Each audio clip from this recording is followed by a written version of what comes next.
much a regular Q&A, that you would provide the Qs and we would provide the As. I do want to ask the ladies up here, is there any issue with anyone recording this panel? Would you prefer them not to? Okay, because sometimes people forget to ask. Right? Yeah. So, either way, we figured we would just do a regular Q&A. So, but if you ladies would like it, we could also do a little intro, perhaps. I like the Q&A. All right, let's do the Q&A then. So who's going to be the first person? Ooh! No, he shut up. Yeah. Is there a mic, or I'm just standing? Yes, sir. I can project. I posed this question at a previous voice actor panel. I had inquired how many of them were improvers, because I heard them mention it. And a vast majority of them were. I was just wondering if there's, whether it be improv, if there's any other activities you're involved in that like definitely helps your skills as a voice actor. I know obviously Ellen is an opera singer, which must do wonders for your vocal endurance. So whether it be improv or anything else, that would help. I've definitely heard that improv can be helpful, absolutely. Myself, I will admit, I never got into improv too much when I was in theater, taking theater classes. I was always, it's really funny, I was always a little too nervous to take improv. So instead, I took whatever improv skills that my fellow actors used, and I just brought it into my own experience. So whenever I'm at a con, I kind of improv there. I know that sounds weird, but I will be very outgoing and I'll just take risks while I'm on stage. I'll make really stupid jokes, I'll do this, I'll do that. And that actually does help you get out of your skin a little bit. It helps you get out of your shell, and it allows you to make other people feel comfortable to approach you as well. And it also has helped me within this industry as well to meet other actors, to meet other directors and all that. That can definitely help. But as for performance, yeah, I mean, it's pretty much helped me in many different ways. But improv, I would definitely recommend. I find it extremely helpful because most of what we do in especially in game acting, is cold reading. You get no opportunity to look at it ahead of time, so you need that muscle of, I don't know, let's just jump, you know? And improv's great for that. Yeah, and then, as you said, the singing training, the breathing, the voice control, all that is phenomenal. Yeah, for me, I sing a lot, so sing has helped me a lot with creating new voices and just maintaining them. So for me, singing, some improv, but mostly singing. I have two really strange things that I'm going to share. One, I helped out at a local comic book store as characters, dressed up, and I definitely find that helps because you get into character, and especially when you're trying to keep kids entertained and give them the vision that you are the character, so you got to be able to jump into that character and fit that and not spoil the surprise for the children. And I love doing that, and it's really fun. And my second thing is I was a history major in school, and my thesis was about Japanese film and animation as an expression of disaster anxiety and victimized consciousness. And how I felt that helped me was I was always analyzing everything, and it really helped me with character work because it got me into the frame of character analysis and character creation and why these characters do that and why that and how settings influence things, how mood influences things and everything, and that really helped me as an actress. And there's one other thing Dee Baker, actually Kath Soucy suggested it to Dee Baker, and it's a phenomenal thing, which is read out loud. Yeah, absolutely. Not, you know, in public necessarily. Where you can, actually, he does it when he's walking his dog. He walks down the street reading a book out loud. Yeah. Yeah. Yes, ma'am. Yes. So we can hear you. When you're not like voice acting, stuff like that, what are your hobbies and what do you do in your spare time? I'm outside. I'm outside if at all possible. I rock climb, I ride horses, I mountain bike, I travel, I ski, I volunteer. Yeah. I'm not outside. Well, I'm not as much of an outsider as Miss Jennifer here, but I am a huge fitness nerd. I am at the gym most of the time, 6 days a week, unless yeah. Gun show. Yeah. I am proud to show off these guns. It took me a while. No, I'm a huge fitness nerd. I am always at the gym. It helps me feel absolutely amazing. And for those of you who are not really, oh my God, I cannot talk this morning, excuse me. Thank you. English, it comes out. It's English now. It is. Speaking the English in them. Exercising working out can help you feel so much better. Yeah. When you are feeling just not good at all, when you're having a really sucky day, it can help so much because it helps your brain breathe. It helps you breathe. Even if you don't like it that much, huh? Oh my God, that should help so much. It does, very much so. Like even if you go for, you know, a quick walk outside or a jog or whichever, it helps so much. But that's my main hobby. I also am a freelance photographer, which I love to do. But yes, definitely a huge fitness nerd. I have the cutest Shiba Inu puppy in the world. She's 8 months and her name's Raven, and I love her. Stop it. And so what I like to do in my free time is I love to play fetch with her and play outside. If I make like one motion that looks like I'm jumping, she's running around the house excited. So I take her for lots of walks and I play with her a lot. And then other than that, I write game reviews and analytical papers. So that's me. For me, I am a gym nerd too. I love going to the gym nerd. I say that. Where were you guys this morning? I know. I was asleep. Oh, come on. I love working out. I love pumping weights, so that's what I usually have to do. And I love drawing. I've been drawing forever, and I do that for fun as well. But it's mostly either the gym or me drawing. Your question. What advice do you guys have for people who are nervous for auditions? Everybody's nervous for auditions, and if they say otherwise, they're liars. Right? Right? It's true. Absolutely. Breathing. If you focus on your breathing. Now, of course, a lot of us do our auditions in our homes, in our home studios. You don't get quite so nervous there. But if you're talking about going out and, you know, doing an on-stage audition, I tell my voice students to focus on their breathing. And you're not doing an audition, you're doing a performance. And you are the character that you're portraying. And you are speaking to someone specific. You know, if you're doing a monologue from the Fantastics and you're Louisa. This morning a bird woke me up. You're Louisa, and you're talking to yourself. You're never doing an audition. You're always doing a performance. Yep. Absolutely great advice. What was the question? I'm sorry, Molly. For nerves. Oh, for nerves. Her name is Molly. She's adorable. Hi, Molly. Yeah, for auditions, definitely. You know, I think I'd like to say that I don't get nervous for auditions anymore, but you know, I Bullshit. think.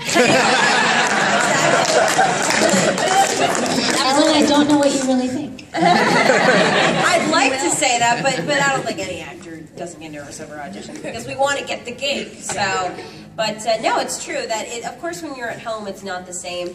When you go to the studio, it can be a little intimidating, but absolutely, you just have to remember that you kind of have to pretend that is the gig. It is the gig. Yeah. It is the gig. For that 5 minutes, it is your gig. You get to perform this craft, you know, on rare occasions, and you go do what you do. It's 5 minutes to do what you do and have the joy that you have doing it. And it's none of your business if you get it or not. There's a million factors. There's a bazillion factors. The truth is that everyone auditioning is probably quite good. And could do a wonderful job. I call it kiwis and tangelos. You're either right for it, you're either that flavor that works in the recipe, or you're not. You know, be the best flavor you can, have fun being it.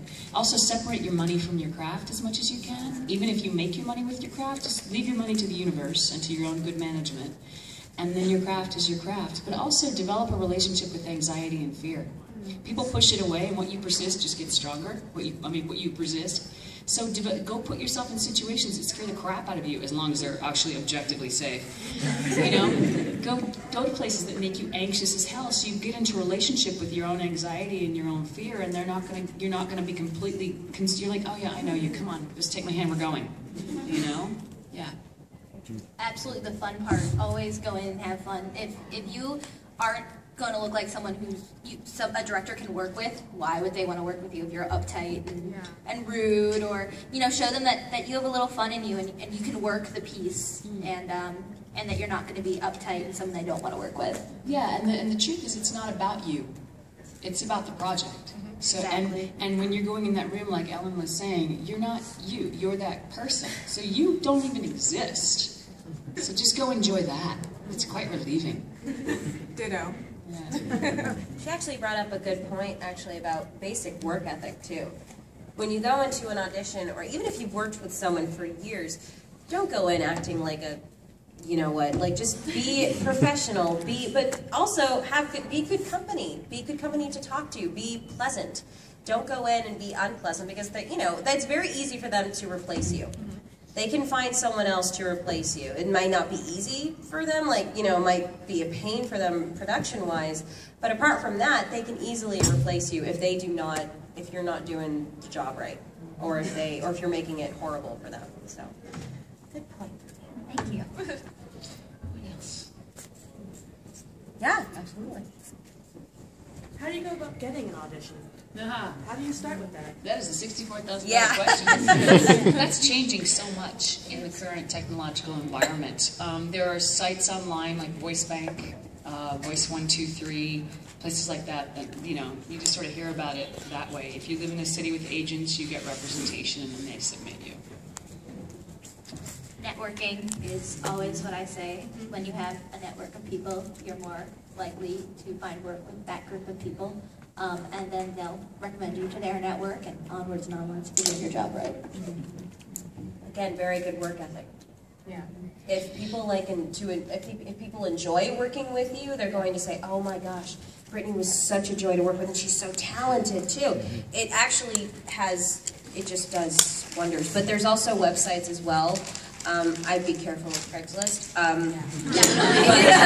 But there's, oh my goodness, Actors Access, I think? Yeah, Actors Access. Breakdowns. Right. I don't use those websites personally, but I recommend them to anybody because they've gotten many of my friends different auditions. But basically, I get my auditions from the studios. Yeah. And go create work. This is the only profession I know where people seem to walk in and think that you don't need a work ethic. Really?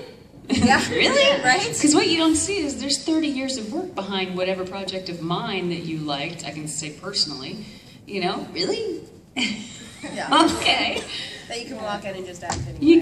Yes, you can stand on the street corner and act absolutely all day long. No one's going to pay you, but they may enjoy it. You may be amazing. Talent is 20% of it. That's true. Being told you're talented is almost a curse because then you don't get, no, you have to work. Absolutely. You have to work. It is work. It's lovely work. And it's a lot of persistence too. I mean, if you really want it, you'll get it, but you have to put in the work to get it. It's not going to come to you easily. So just know that getting in is going to take a while. And if it does come to you easily, for the rare few where bing, you're in, and wow, look how easy that was. Yeah, keeping it is where the work's going to be required. Exactly. I have reinvented myself constantly. And on top of that, another thing that can help you is taking classes. Taking classes with people you admire, taking classes with people you want to network with, especially classes that offer you experiences where you get to meet different people in different industries, just creating that network and learning from them and learning from different people and how they take on different tasks is really going to help you. Your blue hand is going to fall off. Yes. I was wondering, from all those projects that you did for me, TV, games, and series, is there a possibility that almost every character that you work with are in? Because I seen you in one of the games, almost everyone who was in the last game was in another game. Oh, so are you asking if we work together on purpose? If we work in the same groups on purpose? I mean, I seen you. I mean, almost every character is from Grandia. Is part of a male. Is it rare to use every character? Is it rare to help me understand the last half of that sentence? Almost every character was part of a Grandia series, almost like a reunion. Yes, in a different one, are you asking if we'll have a reunion? No. Okay. Almost like every character from Metal Gear is part of a Grandia. Yes, that's just a happy coincidence. It's just a happy accident that happened. Yes, thank you. Yeah. I see a hand all the way back there. All the way back there. Yes. Wiggling your fingers. What if you any tips or advice for breaking in from the other side, audio production, directing, editing, stuff like that? The content, Ellen. A lot of schools have programs, and you can even just take a class you know, one class. You don't have to go to, you know, to get a whole degree in it or something. I recommend to people to go to a local public access radio station because they need people to volunteer for stuff. And you come in and you'll do grunt work, but you will learn how all that stuff works at a public access radio station. So it's a good way to get started. And I think in a lot of gaming, you know, whether you're doing the audio end or whether you're doing the acting end, find out about people who are developing their own games and volunteer your services. We all have to do things for free in the beginning of our careers. Say yes. Wait, that was just Do supposed to be the things beginning? for free. Do things for free. On top of that, Ellen brought up a really great point. I went to PAX East this year, and I met several game developers, and I haven't cast or directed many projects, and they had asked me, would you be interested in working with us, indie game companies? I said, absolutely, I'd love to get into that part of the business, and all of a sudden those games are getting publishers, and they're getting a budget, so it's really great to just connect with people who are small and passionate, and things turn out great sometimes. Also, following up on what Ellen said, same thing pretty much, that internships really do help you as well. And pretty much the same thing, but when you go to a school, like an audio engineering school that, or whichever, that teaches an audio engineering class, most of the time, studios will come by those schools and say, we're looking for interns. We're looking for interns to help us out. And again, as Ellen said, it's going to be grunt work, but it's a good place to get started because that's where you gain your experience. That's where you learn. And what we call grunt work in this country, in other countries, is a great job. Yeah, absolutely true. Your hand's been up for a long time. Yes. So what's the benefit of being a union voice actor versus being a non-union voice actor? Well, I just went union, so the difference, I guess the benefit would be, well, that's a tough question. Well, non-union is a great place to start. Absolutely. It's a place where you will work for quite a bit less money, you will have less protection, that work will be available to anyone, anywhere, forever, and you won't get paid for those extra uses most of the time. It's a great place to cut your teeth, it's a great place to learn. That's a wonderful benefit of non-union work. Union work, the union protects us. If it weren't for the union, we'd all be working for $5 a day and grateful for it. And the union protects us. It protects us from terrible working conditions. It protects us, gives us a good wage. It gives us health care. It gives us a pension. It gives us someone to negotiate on our own behalf. There's a set rate. We don't have to go in and say, I don't know what you're going to pay me. I don't know. We go, it's this, apparently. So thank you. And it takes that out of the equation. It's an incredible benefit. So there's sort of an evolution to the whole thing, in my experience. Yeah, but you can join the union too young. You know, you are quite a young person. And my recommendation to you personally, don't join the union yet. Don't join the union yet. And there's something called, you know, a Taft-Hartley law that you can do some voice work. You can even do some union voice work. Yeah. Do it once. Yeah, I'm actually not planning to do any I'm actually not even planning to do amateur voice work yet, not until my voice is finished changing. Sure. But do you know that your voice changes your whole life? It changes, you know, you're not until after puberty. well, right, exactly right. And young men, they have this very dramatic voice change. But young women, young girls, your voices change as well as young men. And our voices change our whole lives because your body is your instrument. And it's different every day depending on how much you slept, what you ate, what you have to say the day before, how much you sang, how much you screamed, how much you laughed. So you have to stay in connection with your instrument every day, sir. I'm looking around the corner at you. So that's sort of a different subject. But You know, the suggestion earlier that you just read out loud. Great suggestion for you to get started doing voice work. Just read out loud. Yes, sir. During any given project, what is the most satisfying part? That moment when you hit something that is beyond anything and everybody thought was possible, and it's a sweet spot, and there aren't really words to describe it. Everyone just goes, Well, that's a loaded question. There's a lot of answers to that. Personally, I enjoy the whole thing. Honestly, there's of course there's greater moments than others, but for me, that's definitely one of them. But for me, it's when I think I remember there have been a couple video games where we've done a take, and the client has been so happy that they will start applauding. That always makes me happy. And also, when the director's happy, you're happy. I like when you take a risk on a read and you read it from a way that you're not sure will work or not, and the director's like that unexpected way that you read it. That's what I wanted. A new read, and it's fresh and it's exciting.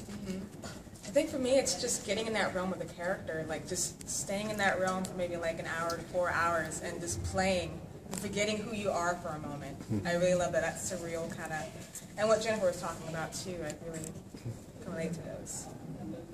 I'd agree with that. I think when you forget yourself and you're just the character, it's a great feeling. yes. What are your favorite roles to play? I like playing stuff very far outside the box, things that people don't expect from me. People are surprised that I can do it, and things where I walk in like, I did something on Dragon Age last Monday, and I'm still talking about it because I literally was scared to death going to work. I was like, how am I going to do this? Unfortunately, as Ellen said, our voice changes all the time. Right now, mine's lower than typically has because I had a virus a couple weeks ago, and it burned a lot of that area. It was quite useful on Monday. I went to the session, and I was like, how am I going to pull this off? And I did all this research, and it was one of those, I don't know if I get, wow! You know? No, those are my favorites. Villains are always fun to play. Being crazy and being excited are two of my favorite things to play, so characters who get like that, I like that. It's fun. I received I came up with a new goal yesterday, thanks to Jennifer. Sorry. Female Joker, all the way. Yes! All the way, man. It's going to happen. It's going to happen. In a parallel universe, it already has. Absolutely. Yeah, in a parallel universe, they're like, male Joker, we want a male Joker. Like I said yesterday, I think it's Scotty, time. beam me up. Yeah. Like I said yesterday, it's about time we got a female Joker. It's beyond time. Yeah, true. Can we please go back to... Never mind. For me, it's the badasses. I've always been attracted to the badasses. I love them. Guy with the big beard. So how do you get into character? I understand that a lot of voice work is done solo in a studio and you don't even have the other actors around to be in conversation with. Do you just sit and meditate for hours beforehand? Do you bring props? Do you dress up? No. Show up in your pajamas or what? Technically, none of that is allowed. Like, I wouldn't wear this. Yeah.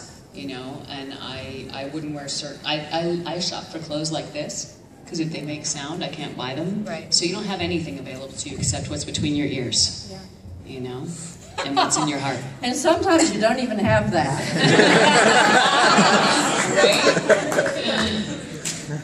I don't have any, it's going to sound like kind of a cop-out. I don't think any of us have, unless we've played the character before, we don't really have a lot of time to be able to get into character. The most time we have is before the audition. Right, yeah, That's exactly. the greatest amount of time we have. So you've already done a lot of research. I'm working on something for next week, and for me, I just read it over and over and over for deeper and deeper level of comprehension of the situation and understanding of the nuances of what's happening. Right, yeah. Usually we don't really have time to really prepare very much. Like I'm reading something for next Monday, and it's very weird because it's like, we want you to prepare, and that's kind of weird. They give me like a week to prepare, and that's really super rare. But usually we have no time to prepare whatsoever. It's just like right there. Yeah, and I will say that makes me think about something. I never prepare how I'm going to say something. To me, that is death. I prepare what my character wants, how they move in the world and get what they want, and what's the physical situation, where are we, what's this timeline, what's just happened. I prepare all those tiny elements, and then what the food turns out tasting like, I don't know, we'll see what happens when I get in there. Yeah, you definitely don't want to get stuck in a read. No. Especially if the director wants it totally different and all you can do is that one read. It's bad. Because what you're doing is you're manipulating and putting something on. And we're past that as a culture now. That would fly in the 50s, it would fly even in the 70s, but barely.